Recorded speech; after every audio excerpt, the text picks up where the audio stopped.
Você já ficou sem fôlego só de subir uma escada? Talvez não seja só o sedentarismo. Pode ser seu sistema cardiovascular e respiratório envelhecendo. Envelhecer é inevitável, sofrer não. Hoje você entenderá a fisiologia do envelhecimento no que se refere ao coração e os pulmões. Não são mais os mesmos. E o que fazer a respeito? O que será que acontece com o sistema cardiovascular à medida que nós envelhecemos?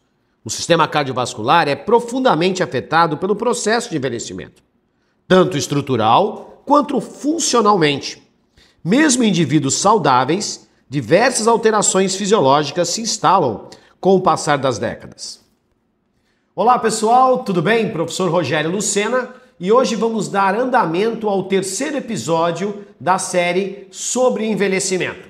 O nosso foco hoje é o sistema cardiovascular e o sistema ventilatório, também chamado por alguns de sistema respiratório. Eu gostaria que vocês olhassem a imagem, porque agora vamos caminhar observando as mudanças fisiológicas que acontecem com o processo de envelhecimento. Acompanhem comigo a imagem.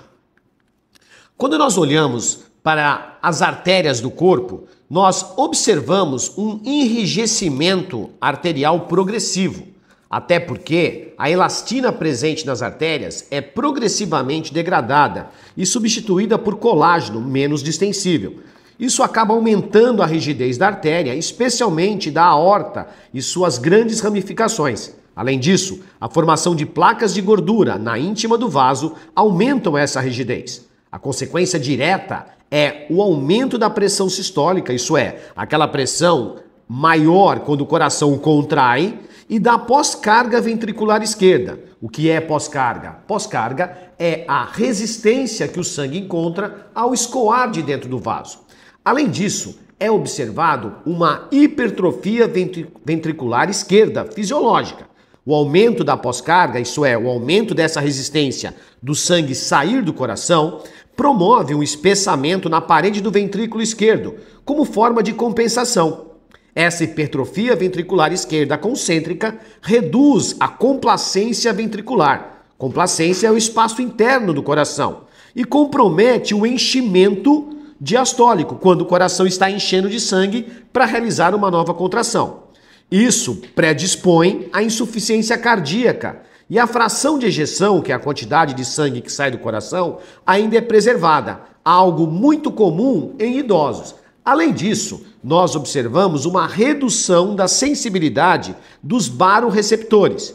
Baroreceptores são os detectores da pressão arterial. São dispostos no corpo, no arco aórtico e no seio da carótida, com a finalidade de mandar uma informação para o centro de controle de pressão para poder ajustar. Com o envelhecimento, esses baroreceptores tornam-se menos responsivos às variações de pressão que existem, como estar deitado e levantar, dificultando o chamado ajuste reflexo da pressão arterial. Isso explica, em parte, o maior número de casos de hipotensão postural. Isso é, estou sentado e ao levantar me sinto tonto. Estou deitado e ao sentar me sinto tonto. E a instabilidade autonômica do idoso é perceptível. Além disso, nós podemos observar que existe uma redução no débito cardíaco. Observem a imagem. A redução no débito cardíaco está diretamente relacionada com o envelhecimento. Embora o débito cardíaco em repouso seja geralmente preservado, a capacidade de aumentá-lo durante o esforço reduz com a idade. Então, essa redução está diretamente relacionada ao processo da idade. Então, a idade se aproxima e o débito cardíaco em repouso, apesar de ser preservado, existe uma tendência natural da capacidade de aumentar esse débito cair. Como eu já falei anteriormente, houve uma diminuição no tamanho da complacência do coração. Para quem não entendeu ainda o que é complacência, eu vou dar um exemplo. Um exemplo é o seguinte: imagine um maracujá que você acabou de comprar na feira. Ele está novo e íntegro. Você pega e coloca ele na fruteira. E daqui a uma semana, você vai usar o maracujá. O que aconteceu? Ele simplesmente foi desidratado. Ele diminuiu a sua estrutura pelo envelhecimento. A cavidade interna, onde está a semente, o sumo do maracujá também reduziu. Então a perda da complacência, a perda dessa capacidade interna, reduz a área do coração e, por consequência, o enchimento do coração fica prejudicado.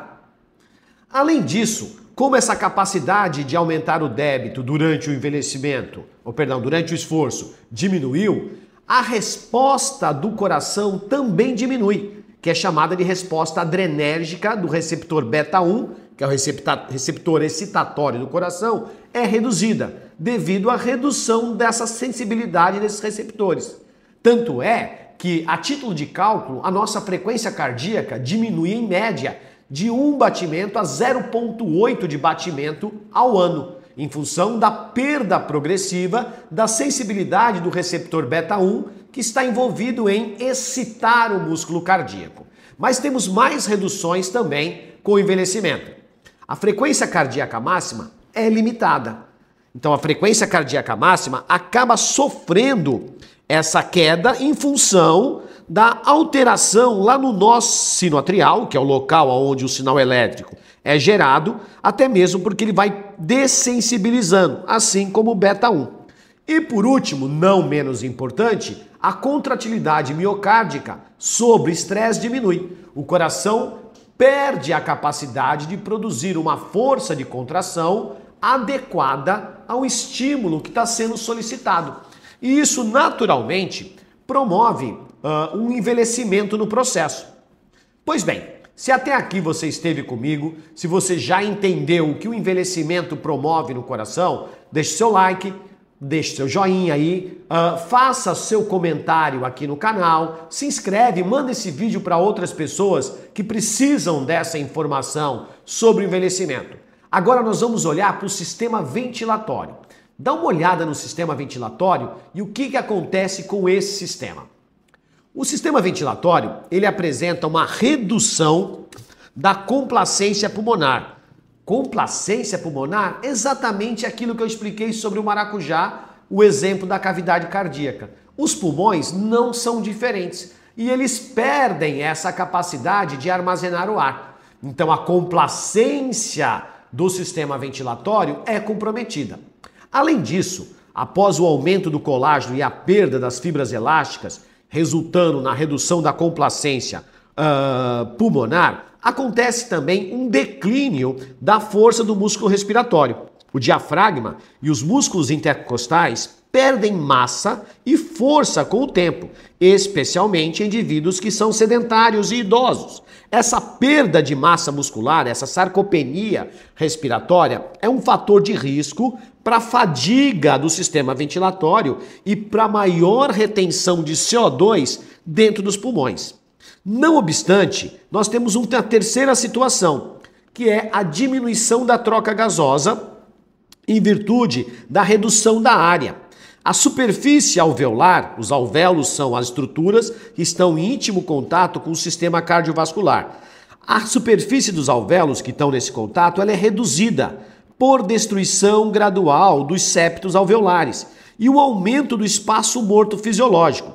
Antes que eu esqueça, o espaço morto fisiológico é um espaço dentro da cavidade respiratória que o ar é mantido, não que o ar fique sempre lá dentro, o ar velho. O ar é sempre trocado, mas existe um resíduo de ar que permanece e vai aumentando esse resíduo de ar à medida que a gente vai envelhecendo. E isso é um problema muito grande, porque como esse ar ocupa um espaço volumétrico, o sistema respiratório diminui a quantidade de ar que entra e sai para que a ventilação seja mais eficiente. Um outro fator é a alteração nos volumes pulmonares. E essa alteração nos volumes pulmonares estão diretamente relacionados à capacidade vital e o volume expiratório forçado, que eles caem 25% entre os 30 e 70 anos de idade. O volume residual e a capacidade residual funcional do sistema acaba dificultando a ventilação alveolar e a eficácia desse processo. Então, a resposta ventilatória atenuada também está presente. Se nós observarmos, podemos ver que a resposta ventilatória atenuada está diretamente relacionada à percepção dos quimiorreceptores. Quimiorreceptores estão localizados para detectar que o nível de CO2 aumentou que o pH está mais ácido e também que a quantidade de oxigênio caiu. Então, a sensibilidade à hipóxia e à hipercapnia acaba reduzindo. Então, gente, quando a gente observa que o envelhecimento respiratório ele está diretamente alterado na sua estrutura morfológica e na capacidade volumétrica, e quando a gente olha para o coração e observa que a capacidade de bombeamento cai em função da área volumétrica bombear menos sangue, isso é, o débito debita menos sangue para o corpo, e as permutas, as trocas entre os alvéolos pulmonares e os capilares sanguíneos caem, a capacidade de levar oxigênio aos tecidos declina também. E esse declínio é um problema muito sério, porque eu estou entregando cada vez menos oxigênio para os tecidos e deixando as células cada vez com mais substâncias tóxicas, mais lixo metabólico, que é carbono e hidrogênio. Então, cada vez mais as minhas células ficam mais tóxicas e cada vez mais a minha produção energética cai. Por isso que o idoso constantemente, principalmente o sedentário, está hiperventilando, está taquicárdico para tentar compensar esse processo. Ao atravessar uma rua, por exemplo, muitas vezes a pessoa precisa fazer isso em alguns estágios. Me recordo como se fosse hoje, minha mãe, ainda viva e funcional, ao atravessar a rua, porque ela tinha uma doença pulmonar obstrutiva crônica, ela precisava fazer a travessia da rua em estágios. Ela atravessava um trecho da rua, parava, hiperventilava e jogava o excesso de CO2 para fora, mais O2, por causa dessa descompensação do sistema ventilatório cardiovascular. Isso é uma coisa notória no envelhecimento e já nos remete a essa perda de capacidade. Algumas consequências clínicas e funcionais estão presentes. Essas alterações explicam por que o idoso se sente mais ofegante, mesmo em pequenos esforços, tem menor tolerância a exercício e maior risco de descompensações cardiovasculares. São mais propensos a desenvolver hipertensão arterial, insuficiência cardíaca e pneumonia de repetição. Precisam de mais tempo para se recuperar após esforços ou doenças respiratórias. Além disso, está associado ao envelhecimento vascular a disfunção do endotélio do vaso, inflamações crônicas que contribuem para o desenvolvimento da síndrome da fragilidade. E isso acaba incluindo uma redução na velocidade da marcha da pessoa ao se deslocar, a perda de força muscular e a exaustão precoce no que se refere. O exercício físico é a intervenção mais eficaz para atenuar o declínio cardiovascular e ventilatório quando associado à idade. Os seus benefícios são amplamente documentados. Por exemplo, no sistema cardiovascular, a prática da atividade física melhora a função endotelial via aumento da produção de óxido nítrico dentro dos vasos. Reduz a rigidez das artérias, diminui a pressão arterial sistólica e a pós-carga, melhora a contratilidade ventricular, aumenta o número de mitocôndrias no miocárdio, isso é, a capacidade de ter mais usinas metabólicas no músculo cardíaco, promove a angiogênese, que é a criação de novos vasos, para que o sangue tenha maior perfusão por várias passagens, e isso otimiza a perfusão muscular.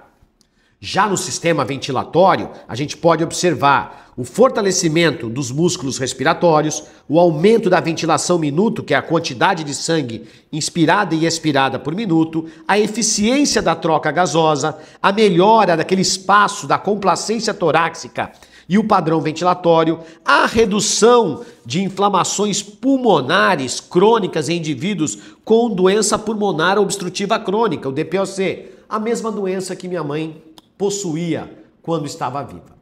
Agora nós vamos olhar algumas diretrizes do exercício para os idosos. Acompanhe a imagem comigo. O primeiro item é o exercício aeróbio. O exercício aeróbio, ele acaba melhorando a saúde cardiovascular e pulmonar. Existem várias evidências atuais, através de muitos estudos, que o exercício aeróbio praticado de 150 a 300 minutos por semana, de uma atividade de intensidade leve a moderada, como uma caminhada rápida, um ciclismo leve, ele é capaz de melhorar a capacidade cardiorrespiratória dos idosos. Além disso, o treinamento de resistência, o fortalecimento da musculatura é fundamental. Sessões de 30 a 60 minutos por semana, divididas em 2 a 3 vezes por semana, acabam melhorando a capacidade muscular, principalmente quando se foca em grandes grupos musculares. E espantem, quando junto o treinamento de resistência com o treinamento aeróbio, essa combinação gera resultados fantásticos. Acaba oferecendo benefícios sinérgicos, isso é, em conjunto do aeróbio com a resistência muscular, melhora a saúde cardiovascular, melhora a função pulmonar, melhora a qualidade de vida geral para os idosos. Um outro item é a qualidade de vida geral, porque isso tudo acaba resultando na melhora da saúde e no bem-estar. Isso é fundamental para os idosos. Talvez você esteja pensando qual tipo de exercício é mais eficaz. Vamos olhar essa imagem. A literatura fala que exercícios aeróbios realizados de 30 a 45 minutos, 5 vezes por semana, ele é muito importante para a saúde cardiovascular. Assim como, vou repetir, assim como exercícios resistidos, isso é, trabalhos de força de 2 a 3 vezes por semana com cargas leves e moderadas, são fundamentais para o bem-estar. A literatura ainda nos fala que se eu realizar exercícios 5 vezes por semana com intensidades controladas, tanto para o cardiovascular, e 2 a 3 vezes por semana com cargas moderadas para o treinamento resistido, serão muito úteis para a nossa vida. A pergunta é, quem pode me ajudar? A resposta é, procure o seu professor de educação física. Procure o profissional formado na área. Ele vai saber lidar com você. Ele vai saber quanto de carga colocar no exercício de força. Ele vai saber qual intensidade do trabalho aeróbio. Ele vai monitorar sua pressão, ele vai observar as suas comorbidades, se você tiver, obesidade, hipertensão, osteopenia, osteoporose, sarcopenia, patologias que estão presentes principalmente naqueles que envelhecem de forma sedentária. Ele vai ser capaz de te ajudar dentro desse processo. Se até aqui você entendeu todo esse processo, entendeu que o envelhecimento do sistema cardiovascular, do sistema ventilatório vai acontecer, se alguns sinais você já percebe, um cansaço precoce, uma indisposição de levantar, dores musculares presentes, não perca tempo. Olhe para frente. Todos envelhecem e cada um envelhece de uma forma. Chegou o momento de você mudar o seu processo de envelhecimento. Deus te deu 30% desse total que é a sua vida para você monitorar e controlar, que são os fatores externos. 70% veio no pacote genético, mas 30% é a sua obrigação em ter que monitorar. Faça isso com qualidade. Nos vemos no próximo episódio dessa série Envelhecimento do Corpo Humano.